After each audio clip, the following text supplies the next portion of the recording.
Now comes that exciting time. Your team has drafted. There's a brief hold period, and usually about a week, where you can make some moves without any penalty prior to opening day.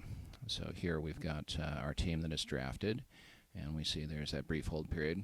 Now's our chance to look at a couple of things during that hold period. Here you see we have one player who we did not get. Whenever you have a player that did not have an alternate, or both your player and your alternate are selected already by somebody else, it drops down to the nearest player available down to the bottom of the draft. There's a number of different options we're going to look at later. You can set any of those prior to making moves, but we choose to make some moves first, and that's under the Dugout menu. There's a lot of great menus, and again, other videos will capture that. Right now we're going to look at the draft matrix. So let's look at the draft matrix. Here's where you can see everybody you've drafted and the rounds they were drafted in, but as well you can see all of your opponents, and this is the first time often that you can see which parks they selected. Players in bold are players that were over $10 million in salary, and you can see that for any player in the league. And here we see some players have some very strong teams. As we scroll through, those bold names jump right out.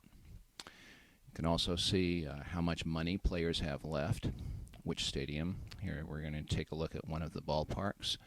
And again, every ballpark can be seen in the ballpark reference, but here we can see some of the natural dimensions, and also using 100 as the average, you can see low numbers mean it's harder to get that kind of hit, higher numbers mean it's easier.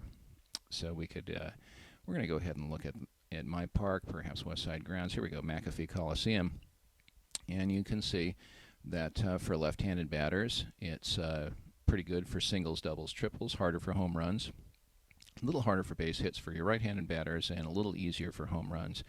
I remember when I was younger, the loudest home run and biggest I ever saw was a Dave Kingman home run when he was an A.